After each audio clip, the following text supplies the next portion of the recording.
Investiture of the Gods, Chapter 24. So our journey starts with Wuji. Simple woodcutter, yeah. Just, doing his job near the Wei River. And he has this really unsettling, almost kind of chilling encounter with the enigmatic Jiang Ziya. Now, Ziya, he's known for seeing things others don't, right? Beyond the ordinary. And he delivers this stark, frankly terrifying prophecy. Yeah, it's immediate. He tells Wuji, straight up, you're destined to cause a death. Not his fault, but it's going to happen. It's not vague at all. It's super specific. A personal fate. And what's really striking there is, well, how immediately Jiang Ziya's foresight is established. It's extraordinary. This isn't just him making a guess. It's like he's seeing a fixed point in the cosmic order, a moment that will occur. It tells you right away, that we're in a world where destiny feels tangible, almost visible, something you can observe, even if it seems cruel, sets a powerful stage. And yet, tragically, that prophecy doesn't waste any time. It happens pretty quick. Wuji's in a bustling marketplace, trying to get out of the way of King Wen's carriage. Right. He drops his firewood bundle, and just horrible luck. It hits and kills a gate guard, Guangsheng. Oh, wow. Just like that. Just like that. And the consequences, swift, severe. King Wen, bound by the law, sentences Wuji to death. Accidental crime, but still. The prophecy fulfilled. Brutal. Exactly. Brutal and uncompromised. But if we kind of zoom out here, this incident really shows the intersection of rigid imperial justice and then this, surprising bit of compassion. Oh, right. The official. Yeah, San Yisheng. He steps in. Now, he doesn't challenge the sentence itself. That seems pretty clear-cut legally. But he secures a temporary reprieve, a delay. Okay, why? Crucially, so Wuji can go home and arrange things for his elderly mother. She depends entirely on him. So it really makes you ask, in a system with absolute law, where does mercy even fit? Especially with these really deep personal duties like looking after your parent. Right. And Wuji, he's caught. Impending execution on one side, this profound filial duty on the other. He must be utterly desperate. He goes back to Jiang Ziya, basically pleading for salvation. But the really heart-wrenching part, it's not just for himself. It's mainly for his helpless, aging mother. She'd be completely alone. So for a guy trapped like that, facing death but worried about his mom, what does that even mean? Total despair, right? Especially knowing it was foretold. Absolutely crushing. So Jiang Ziya, he's not just going to wave a magic wand, is he? There's a condition. Right. And it's a big one. He says, fine, I'll help, but you have to formally become my disciple. And that's not like signing up for night school, is it, in that tradition? Not at all. No, this is deeply significant. Accepting a master in this whole context, it's a profound spiritual commitment, a practical one too. It often means a complete redirection of your life. And crucially, your destiny. It's an act of total submission, absolute trust. You're basically handing your entire future over. Wow. For Wuji, whose life is already forfeited, it's not even really a choice, it's surrender. Dissolving that old woodcutter identity to embrace, whatever Ziya has planned. A massive gamble on a totally new fate. And the plan Ziya gives him. Yeah. It's extraordinary. Bit peculiar, maybe. Definitely unusual. He tells Wuji, dig a 4-foot pit under your bed. Right under the bed. Sleep in it at dusk, put a lamp at your head, another at your feet. Okay. Then his mother has to scatter 2 handfuls of rice or grain plus some random grass over him. I mean, that sounds less like an escape plan and more like, I don't know, something really symbolic, ancient ritual stuff. That's exactly what it is. What's fascinating here is this whole process. It's known as Yamsheng, literally averting a star. Averting a star. Yeah, it's a prime example of ancient Chinese cosmology and some pretty sophisticated Taoist magical practices. Ziya's actions, they're performed at exactly 3 a.m. The text even describes him Jukin Yi. Which means? Unbinding his hair, holding his sword, doing specific ritual steps, forming these intricate hand seals. It's not just for show. Every single gesture is precise, symbolic. It's designed to align him with specific cosmic energies and, exert direct influence on the flow of fate. Wow. This is a huge aha moment, really, because it shows destiny, it might be observable, but maybe it's not completely fixed, not unchangeable. It suggests you can actively, even magically, defy it, reshape it through these deep ritual interventions. So it's not just magic to escape. It's like realigning his whole cosmic blueprint. You could say that, yeah. That works. The immediate result, Wuji is saved. His fate is seemingly altered, death sentence gone. And from that point, he calls Ziya master, seals the deal. New identity, new commitment. Exactly. The transformation begins. So Wuji's safe now. He's a disciple. Ziya immediately points him down a totally new path. tells him chopping wood is, quote, not your long-term strategy. Right. Time for a career change. Big time. He instructs Wu Ji to start studying military strategy, specifically this ancient text, the Lu Tao. 6 Secret Teachings. That's a massive shift, right? Yeah. From like forest rhythms to war strategy. What kind of dedication did that take? And how does studying something like Lu Tao actually change how you see the world, beyond just fighting, I mean? Oh, it's a profound transformation. It demands not just, physical ability, but huge intellectual effort. The Lu Tao isn't just battlefield tactics, it's foundational statecraft, strategy.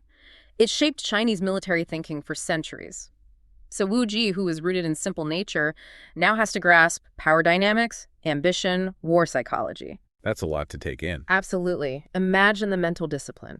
Grappling with centuries of wisdom, it reshapes his whole worldview, from just being an observer to potentially shaping events.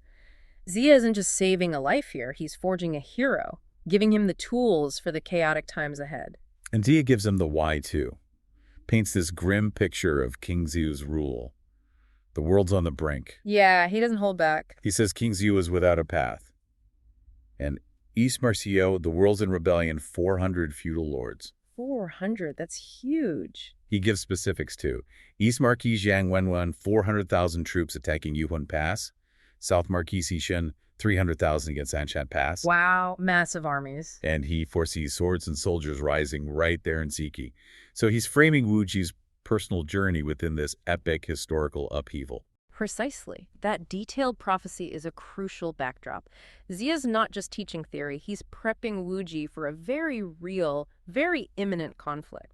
The sheer scale tells you the depth of the crisis. The world is being reshaped, and a new kind of leader, this warrior scholar type, is needed. Wu Ji's being groomed for significance, not just survival, in these crazy times. But then, right in the middle of this dark forecast, Ziya gives Wu Ji this incredibly uplifting message. It really goes beyond their situation, he tells him. Generals and ministers are not born. Men must strive for self-improvement. And learn literary and martial arts and sell them to the imperial family. Basically, make something of yourself. In an era often defined by who your parents were, how revolutionary is that idea? Meritocracy. What hope would that give someone like Wu Ji? Oh, it's incredibly potent.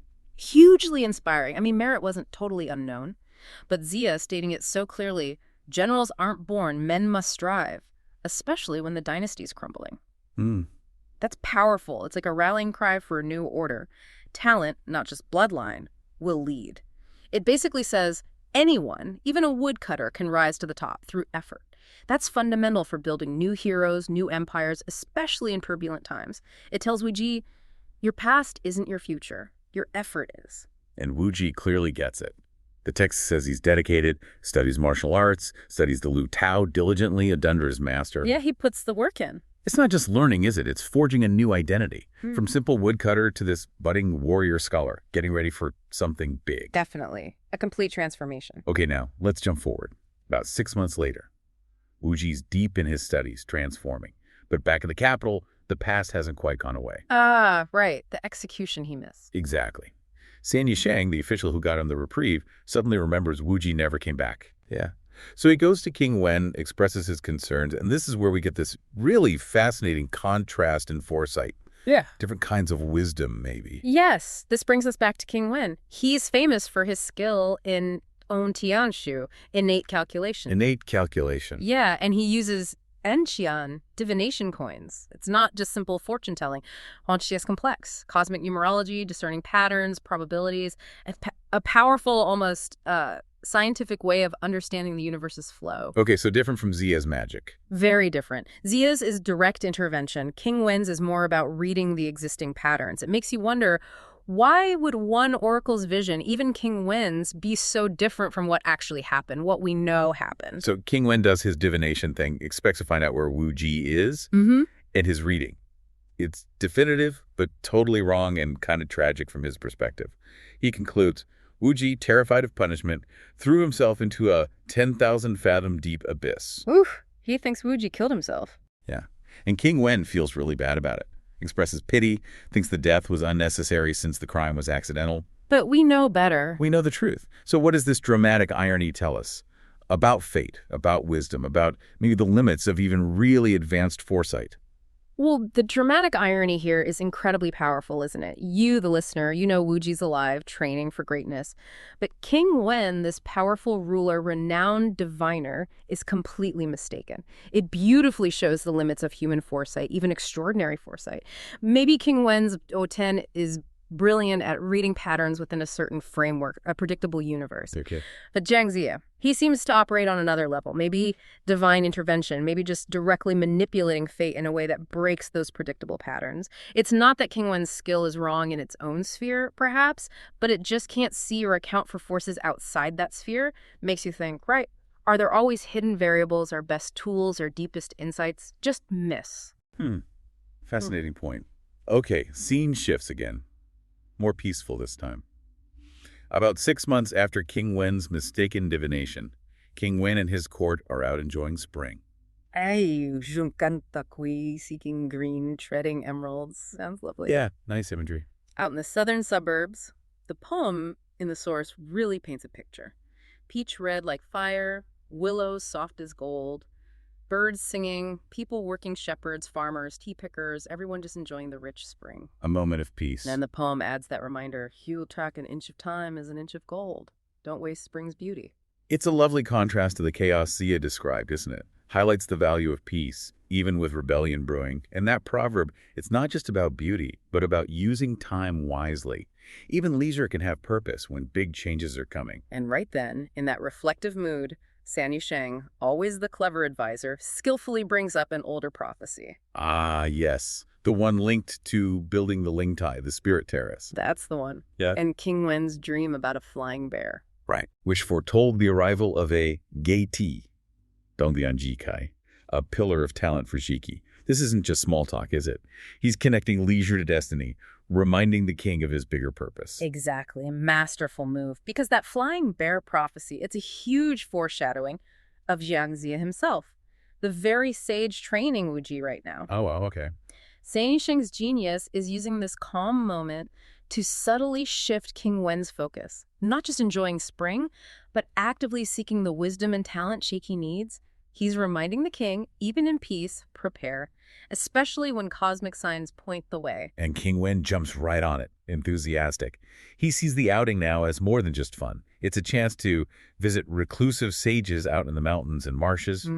Actively searching. He even compares himself to the ancient sage kings Yao and Shun, who enjoyed life with the people but were also governing wisely. What does that tell us about his leadership? What kind of leader is truly enlightened according to this story? Well, it paints a picture of enlightened leadership as being proactive, right? Not just ruling from on high, but actively seeking out wisdom, talent, often in unexpected places outside the usual court circles. King Wen gets that true strength comes from diverse minds.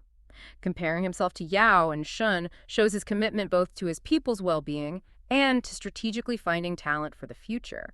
It's a quest for the intellectual and strategic resources needed for what's coming. A leader who knows the future isn't just decreed, it's discovered. General Nan has set up this massive, this hunting ground. Right, the Jichang. And the description is vivid. Fierce flags like fire, retainers in brocade clothes and embroidered jackets chasing eagles. Sounds quite spectacular. It is. Yellow eagles flying, biting down jade swans. Even evil dogs coming, dragging down plum blossom deer. It's intense. A whole spectacle meant to impress the king. A display of power, skill, all standard for a royal hunt back then. Hunting wasn't just sport, it was, well, military training, asserting dominance, that kind of thing. So it would have been completely normal, expected even, for King Wen to participate. Absolutely, part of the royal routine. So for him to refuse, that must have really stood out. A significant break from tradition. Yeah, instead of joining in, the text says he, Huya, spoke with a serious face, almost sternly to his official, Yisheng. Wasn't pleased. Not at all. He immediately draws this contrast between the hunt and ancient wisdom, specifically mentioning Emperor Fuxi. Ah, Fuxi. Going way back. Right, Fuxi, who lived in, primitive times with hardly any grain, still refused to eat raw meat. Even with scarcity all around him. King Wen quotes him, "My desire is for them to live. How can I bear to let them die?" He says Fuxi believed in preserving life to nourish harmony with heaven. Beauty. That's a powerful concept. It really is. Think about it in a time of scarcity. Fuxi chose compassion. And King Wen uses this, doesn't he? He's essentially saying, if Fuxi could do that then. Exactly. How much more should they show compassion now when, as he puts it, the 5 grains can sustain life and rich flavors are sufficient to please the mouth? It's a strong argument. He's linking his own decision directly to this revered ancient sage. It elevates it beyond just personal taste. It feels like he's grounding his rule on something deeper than just power. Precisely. He's framing good governance through the lens of compassion and harmony with nature, directly invoking Fuxi's example. It suggests his idea of the mandate of heaven might be tied to, well, ecological balance almost, not just ruling people. That's quite a thought for that era. So how would that have gone down, this kind of radical stance against a royal pastime? Was he an outlier? Oh, it would definitely have marked him out. Compassion was a virtue, sure, but the day-to-day realities of kingship often took priority. By bringing Fuxi into it, King Wen makes it a philosophical principle, not just a preference. He calls the hunt a savage policy, right? Yes. Especially in spring. He points out that spring is the time when all things giving birth and growing, the season of life. Exactly. So to engage in widespread killing then, he says it's painful to benevolent people. His actions show he believes a ruler's behavior, even their leisure, affects the whole kingdom's harmony, maybe even its cosmic balance. And he doesn't just complain. His command is immediate. General Nan, dismantle this hunting ground, now. Decisive action based on principle. So the hunt is called off. King Wen and his officials carry on, enjoying the peaceful scenery now. They see coming and going scholars and ladies, and there's this feeling of contentment. That the ruler is righteous, the ministers are wise, and the people are joyful, a sense of order restored. But then, the mood changes. They hear a song. And this is crucial. The focus shifts. After establishing King Wen's morality, the story shows wisdom appearing in unexpected places. Not from the court, but from ordinary people. It tells you where he looks for truth. Exactly, his perception. So the first song comes from Fishermen. And it's heavy stuff, not just a sea shanty. It's remembering King Tang fighting the corrupt King Ji. A historical echo. The lyrics are grim. Meat hanging like forests, wine-making pools, deer terrace piled with blood. It paints this picture of terrible excess and suffering. Vivid imagery. Yeah, and the 4 seas boiling with groans. Just awful tyranny. The suffering of the people. But the line that grabs King Wen is, washing ears not to hear the sound of a dying nation. A very potent line. Instantly, he thinks, there must be a great sage nearby. He senses it in the song's quality, its pure and unique character. He hears something profound behind the simple tune. But the fishermen, they just say, oh, us, we're just idle people, not sages. Humble deflection. Then they mention they learned the song from an old man over at Banak, about 35 letters away. And there it is, the first clue. Banki. And note King Wen's discernment. He hears the potential for wisdom, even if the singers deny it. That phrase, washing ears, resonates deeply with him. He knows it's not just a random phrase. He actually explains the backstory to Jichang. The story of Yao and Shu Yu. That's the one. Emperor Yao wanted to abdicate, find someone truly virtuous. He finds this guy by a stream, totally content, wants nothing to do with fame, power, possessions. A true hermit, detached from worldly concerns. So Yao offers him the throne. And the man's reaction. He smashes his gourd, covers his ears, and runs to the stream to wash them. Declaring the offer itself had defiled him. Yeah. Such a dramatic rejection of power. It gets better. Another guy comes along to water his ox, hears the story, What? and leads his ox upstream so it won't drink the polluted water. That's fantastic. It really drives the point home. This isn't just some quaint folktale. It's a foundational story about ultimate integrity in Chinese thought. Total detachment from power. Exactly. It shows that for King Wen, true wisdom might be found far from the palace among those who deliberately shun ambition. It's about purity, rejecting corruption in any form. Okay, so that sets the stage. Later, they hear another song, this time from woodcutters. The pattern continues. Their song talks about phoenixes and quinlan signs of good fortune, but laments that good governance isn't guaranteed. It praises famous recluses who became great ministers. Like Yiyan and Fu Yu, figures who emerged from obscurity to serve enlightened rulers. Yiyan, who farmed in Xinya, served King Tang. Fu Yu, who worked in Fuyan, advised King Gaozong. Historical precedents for finding wisdom in unexpected places. And the song ends with this hopeful note, looking up at the sky and laughing, awaiting an enlightened ruler. A clear signal. And guess where they learned the song? Let me guess. Paksa. Bingo. Ah! From an old man at Bangsa, but this time they say it's only 10 lees away. And he fishes there. The trail's getting warmer. 35 lees, now 10 li. These aren't accidents. It feels like breadcrumbs, doesn't it? Absolutely deliberate narrative clues. The geography narrows, the songs become more specific, focusing on finding a hidden sage to help a good king. It's guiding King Wen and guiding us as listeners towards this meeting. The universe is practically pointing him there. So King Wen presses on. And then one final song. A man carrying firewood this time. The final piece of the puzzle. Seems like it. The song goes, spring waters flow, spring grass is wondrous, a golden fish yet undiscovered hides in banks. No, the hidden treasure metaphor. The world knows not the high sage's ambition, only sees an old man fishing by the stream. Perfect. Unrecognized value. King Wen is deeply moved. He cries out, amazing! There must be a great sage right here. He knows he's close now. The imagery is undeniable. But then a twist. Jichang, his official, recognizes the singer. Oh, who is it? It's Wuji, a man who accidentally killed a royal minister ages ago. King Wen had done a divination back then and thought Wuji was dead. What? So the divination was wrong. That's what King Wen thinks. He's furious at first, calls Wuji cunning and rebellious, demands to know how he's still alive if the divination said otherwise. A challenge to the king's own perceived abilities. But Wuji breaks down, crying. He explains everything. Yes, he accidentally killed the minister, but then he sought advice from an old man living just 3 lights away at Banshi. Boxia, of course. It all comes together. And now, finally, Wuji reveals the old man's name. Jiang, courtesy name Ziya, Taoist name Fengxiang. Jiang, Ziya, Fengxiang. Flying bear. This is it. And Wuji explains how Ziya saved him. Ziya's advice was totally unorthodox. I can imagine. He told Wuji to dig a pit, lie inside, cover yourself with grass, put a lamp at your head and feet, scatter rice, Wow, okay. and sleep till dawn. Then just go back to chopping wood.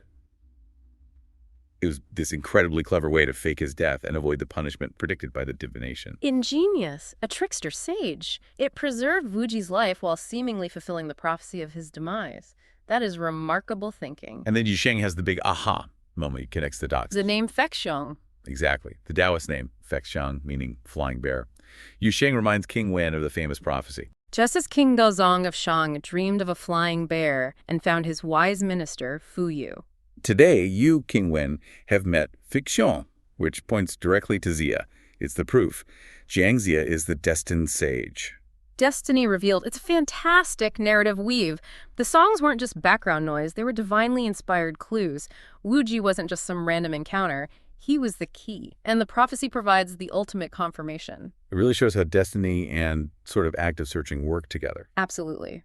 King Wen wasn't just passively waiting. His moral choices, his refusal to hunt, his ability to listen to the common people, his understanding of history and myth, it all put him in the right place, with the right mindset, to recognize the signs when they appeared. He was prepared to find Ziya. So looking back, it all connects. The king who rejects violence out of compassion, who understands the deep meaning in old stories about rejecting power, The washing ears story. who follows the trail of folk songs, and even recognizes wisdom behind a man faking his own death. Yeah. It was all leading here. A journey paved with moral clarity and keen discernment. It's this beautiful tapestry of morality, folklore, prophecy, destiny, all converging on this one crucial meeting. Perfectly put. And King Wen's reaction now? Pure respect. He immediately pardons Wuji, understanding the bigger picture. Understand Ziya's cleverness saved Wuji. And he sends Wuji to invite Jiang Ziya. But he doesn't just wait in his chariot. No, that wouldn't be right. Not for meeting a sage. He and his officials get down a few airs distance away and walk. They approach the forest on foot. A powerful gesture of humility. The king humbling himself before wisdom. It shows profound respect for what Ziya represents. King Wen finally gets to the Wei River. He's been searching. He's heard about this wise man. What does he actually find when he arrives? Well, right away, there's a problem, a challenge.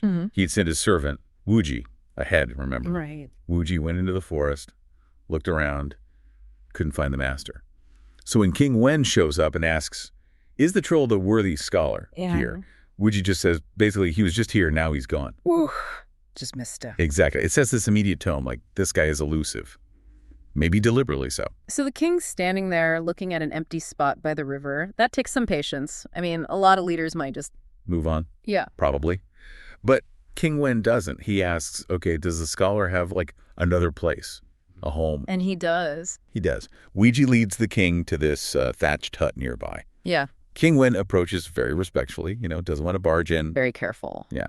A young child comes to the door. King Wen puts on a smile, asks very politely if the teacher is in, and the kid's reply is just, well, it's perfect. What does he say? He's not here. He went for a stroll with a fellow Taoist. A stroll. Just casually out for a walk while the king is waiting. What's the implication there? Is Jiang Ziya playing hard to get, or is he genuinely just detached? That's the big question, isn't it? And it gets deeper. King Wen asks, okay, when will he be back? Yeah, like roughly an hour, tomorrow. The child says it's uncertain. Maybe soon, maybe a day or two, maybe 3 to 5 days. He describes him like floating duckweed, just drifting. Wow. Yeah, encountering mountains and rivers, masters or friends. And then he talks about metaphysics and the way. So there's no fixed time. It paints him as this complete recluse, totally outside the normal world of schedules and appointments. You can almost feel King Wen's like mounting frustration there, can't you? Yes, yeah. But then San Yichang, one of his ministers, steps in with some advice. Yes, and this is absolutely crucial. San Yichang tells the king, look, seeking a worthy and distinguished person demands utmost sincerity. Utmost sincerity. And he backs it up. He cites these ancient examples, Shenong honoring Chengsang, Xuanyuan honoring Lao Peng, Huangdi and Feng Hao, Tang and Yi Yin, really prestigious precedents. So he's saying there's a proper way to do this. Exactly. He advises the king directly. You need to bathe and fast, choose an auspicious day, and then respectfully invite him. He basically says this current visit, while, the intention is good, it lacks the real ni, the true deep sincerity. The D, so that's why the sage is still elusive, according to San Yichang. That's the interpretation. It's not just about wanting him, it's about demonstrating the depth of that respect and need through ritual and preparation. That's a powerful point. Even for a king, sincerity isn't just a feeling. It's got to be visible, demonstrable, like an investment that feels very relevant even today. It really does. And King Wen, he feels it. The text says he's young, kind of depressed, unhappy that he didn't get to see the old fisherman. He even writes poetry about it. He does. Lamenting the empty trip, but linking it directly to his people suffering. Like, this time I didn't see the old man. How many more days will the people suffer? It shows his drive isn't just personal ambition. It's tied to his duty as a ruler. So his concern for the people is really fueling this search. Deeply. He actually doesn't want to leave, but San Yichang convinces him, go back to court, prepare properly, do this the right way. Okay, so King Wen returns to Westea. Maybe a bit down, as you said, but definitely not giving up. He issues this decree. All officials fast for 3 days, stay in the palace, get ready. Big preparations. But not everyone's convinced, are they? There's some pushback. No, and this is where you see that classic clash of perspectives you get in any leadership team, right? General Lan Gongxi speaks up. The general. Okay, what's his issue? He's basically saying, hold on, this fishing old man of Panxi, were we sure he's the real deal? Maybe it's just an empty name, just hype? Doubting the source, essentially. Yeah. And he thinks this grand ceremony, all the fasting, it might be a waste of the king's sincerity. It could make them look foolish if this guy turns out to be nothing special. A waste of sincerity. That's pretty blunt, coming from a general to his king. So what does he suggest instead? Just forget the ceremony. He proposes something much more, pragmatic or maybe cynical. He says, look, let me go get him. I'll fetch the old man. If he's really as good as they say, then you can do the whole grand ceremony thing. If not, if he's just an empty name, he could be basically told off and dismissed. Scolded and dismissed. Wow. He sees the king's fasting as totally unnecessary then. Completely. Just cut to the chase, test the goods first. But San Yichang, the minister who advised sincerity, he's not having any of that, I bet. Absolutely not. The text says he sternly proclaims, General, that is not the way to achieve great things. He tells him off. Pretty much. He lays it out. The world's in chaos. Good people, worthy people are hiding. They're in seclusion. They aren't out there advertising themselves. Good point. And then he brings up, the Suhu, the flying bear omen. Ah, yes, the flying bear omen. Can you remind us what that was about? It sounds important. It was hugely significant. Yeah. It's believed King Wen had a dream or received some kind of prophecy about a figure associated with a bear, sometimes interpreted as a winged bear or a flying bear. Yeah. This was taken as a divine sign. A sign from heaven, basically. Exactly. That a great sage destined to help him was out there. So finding this sage wasn't just smart politics for San Yisheng, it was fulfilling destiny. It was the great fortune of West Qi. A blessing. So San Yisheng is really framing this in terms of tradition, divine will. Yeah. Much bigger than just recruitment. Precisely. He tells Nangong Shi they need to si ji yi yi she. Learn from the ancients in seeking sages, break free from these restrictive, perhaps overly pragmatic habits. Don't be so modern and cynical about it. Right. He warns against expecting a sage to basically sell himself like he's applying for a job. That's not how wisdom works, according to this tradition. And he warns that kind of talk could make all the officials slack off, lose their reverence. Powerful stuff. So how does King Wen react to this debate? Does he side with the pragmatist general or the traditionalist minister? He's absolutely delighted with San Yisheng. He says his words, Yishe, they exactly match his own intentions. So conviction holds. It does. Despite the skepticism from someone like Nangong Shi, the plan goes ahead. The 100 officials do the 3-day fast in the palace. The stage is set for a truly respectful, sincere invitation. And the chapter even underlines this, right, with the poem. Yeah, there's a poem right there predicting the Yu dynasty's future 800 years of rule. It directly links this act, this specific, sincere effort to find the sage, to the entire future success of the dynasty. It raises the stakes incredibly high. Okay, so the 3 days of fasting are done. It's day 4. King Wen gets ready. How does he prepare this time? Meticulously. He bathes, dresses carefully with extreme sincerity. It's presented as much more than just getting dressed. It's a ritual act, almost spiritual. And the journey back to the river. Is it low-key this time? Oh, not at all. The scale of the procession is kind of mind-blowing. King Wen himself is in the royal carriage, carrying these elaborate K formal recruitment gifts, almost like a betrothal offering. Wow. The whole army is turned out. There are musicians, disu, pipes, and reeds filling the road.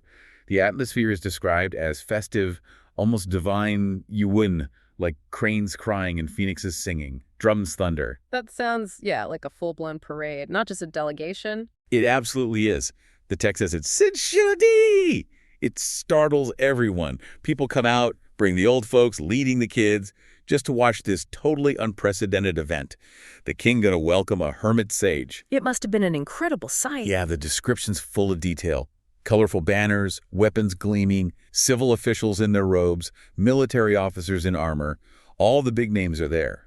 Mao Gongsui, Zhu Gengdan, Xiao Gongxi, Bigongrong, the 8 Juns or talents.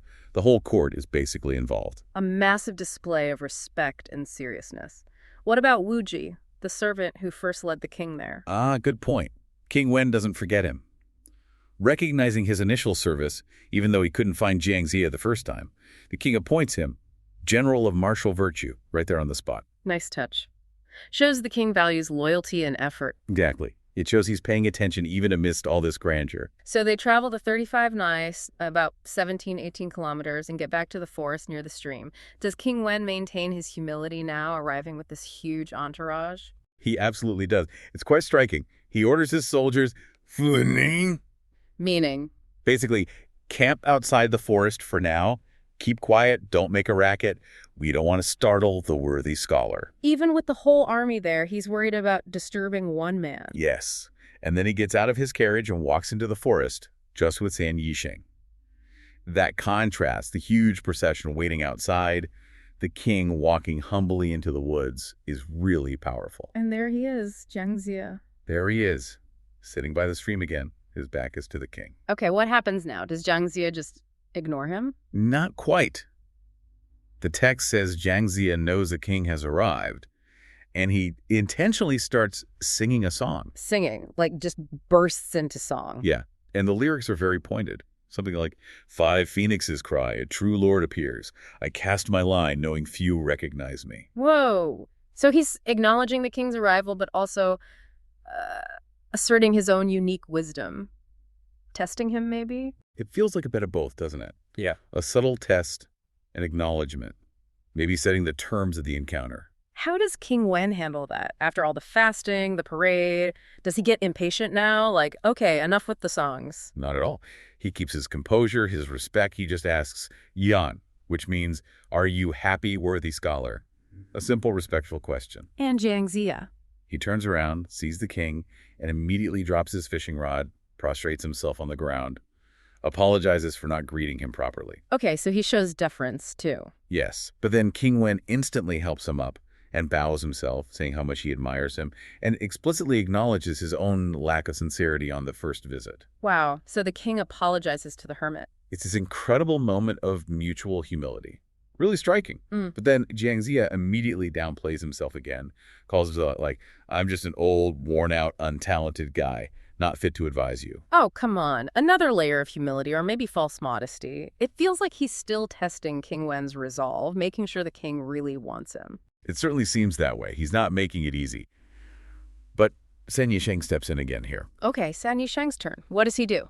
This time, his job isn't just advising the king, it's persuading Jiang Ziya directly. And he does it powerfully. He paints this really stark picture of the world chaos, corruption under the current emperor. The bad Emperor Zhou of Shang. Exactly. And he contrasts that with King Wen, who's losing sleep, worrying constantly about the suffering people. So he's appealing to Jiang Ziya's sense of duty. Yes. He basically implores him, come out of retirement, use your amazing strategies to save everyone. He calls it an act of benevolence, like unparalleled benevolence, a unique chance to do immense good. And the gifts the fancy recruitment presents King Wen brought. San Yisheng presents them, lays them out. And Jiang Ziya, he tells his young attendant, the child from the hut, to accept them. Ah, that's the signal then. That's the signal. It's subtle but clear. By having the gifts accepted, he's accepting the offer. The deal is effectively done. Okay, fantastic. The sage is recruited, mission accomplished. They can all go back to West Key now, right? No, almost. There's one more fascinating little hurdle. It involves the royal carriage. The carriage King Wen arrived in. What's the issue? This is such a great detail about ancient protocol and, again, humility. San Yisheng tries to usher Jiang Ziya into the fancy royal carriage. Standard procedure, you'd think, for an honored guest. Makes sense. But Jiang Ziya kneels down again, flat out refuses. He says, meaning, how could I possibly dare to ride in the royal carriage? That would be overstepping my status and position. Overstepping my status. So even though the king is offering it as an honor, Jiang Ziya sees it as improper, a violation of hierarchy. Exactly that. It wasn't just being polite. In that society, with its very strict ideas about rank and status, riding in the king's personal carriage when you weren't, well, the king, or equivalent royalty, could be seen as a serious breach of etiquette, a transgression, even if the king intended it kindly. Wow. So it highlights how deeply ingrained those social rules were. Deeply. Jiang Ziya is adamant. He will not get in that carriage. But King Wen brought it specifically for him, right? As a symbol of honor. Yes. King Wen insists. He says, look, I arranged this beforehand to welcome you. You must ride in it. Please, fulfill my earnest wish, my sincere intention. So there's a bit of a standoff. Polite, but firm. A definite back and forth. Yeah. Jiang Ziya keeps refusing. King Wen keeps insisting. How do they resolve this? Someone has to give. San Yisheng steps in again. He sees Jiang Ziya is absolutely firm on this point of propriety. So he suggests a clever compromise to the king. Okay, what's the solution? He says basically, all right, since the Master Sage won't ride in the royal carriage, maybe your majesty could allow him to ride your personal leisure horse. The king's own horse. Yeah, well, the king himself rides in the royal carriage as planned. And does King Wen agree to that? I mean, letting the new guy ride his personal horse while he takes the carriage, that still feels like a big gesture of respect. After a bit more polite discussion, making sure everyone's comfortable, King Wen agrees. So that's how they do it. King Wen in the carriage, Jiang Ziya on the king's horse. That's how they do it. And the text says this resolution is met with, you. Cheers fill the roads. Soldiers and horses are all in high spirits. Everyone's happy. It's a really powerful symbol, isn't it? Mutual respect. And King Wen's willingness to adapt, to bend protocol, to secure this vital person. Absolutely. He prioritized getting the sage over, sticking rigidly to his original plan for honoring him. flexibility, and leadership. And it's mentioned here, Jiang Ziya is nearly 80 years old at this point. Yeah, which is just incredible. What's the significance of highlighting his age right then? It kind of changes how you picture a new recruit, doesn't it? It really does. It completely demolishes any idea that opportunity or great contribution has an age limit. Wisdom can arrive late in life. And the text emphasizes this with another description of him. Another poem. Sort of, yeah. Describing him. A fishing rod at the head of the Wei River, white temples like two clouds. It talks about his wisdom. His chest holds stars, reaching the sky.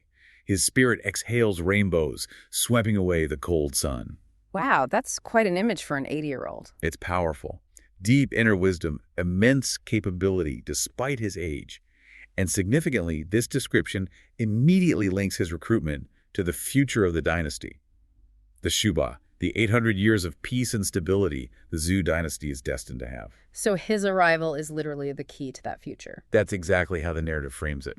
His role is absolutely crucial from this moment on. So the procession finally heads back to West Key. How's the reception there? Huge excitement. 10,000 people are jostling to get a look, and everyone is joyful. They understand the significance. Jiang Ziya gets off the horse at the palace gate. And then straight to work. Pretty much. Mm. King Wen gets on the throne. Jiang Ziya pays his formal respects.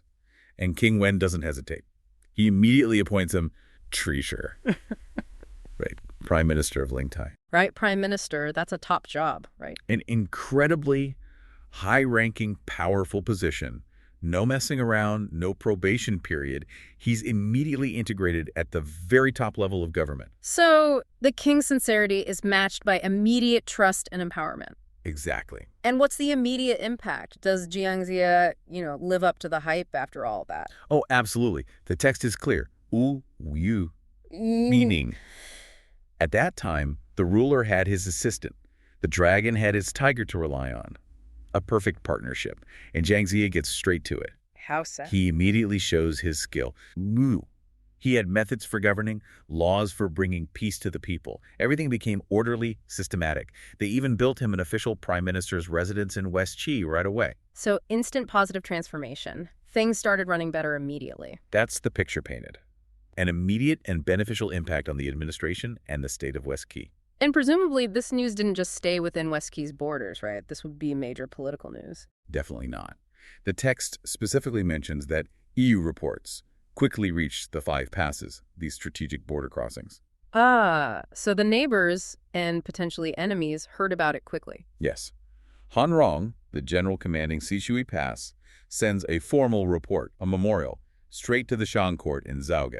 Reporting what? Reporting that Xian Sheng, that's Jiang Ziya, is now assisting Zhao, is now Zhu's prime minister. So the Shang dynasty now officially knows that their vassal state, Zhou, just recruited this legendary sage. Exactly. It puts the Shang rulers on notice. It signals a shift in power dynamics. And it really sets the stage for all the conflict that's going to unfold later in the novel, leading to the eventual overthrow of the Shang. This recruitment is the spark.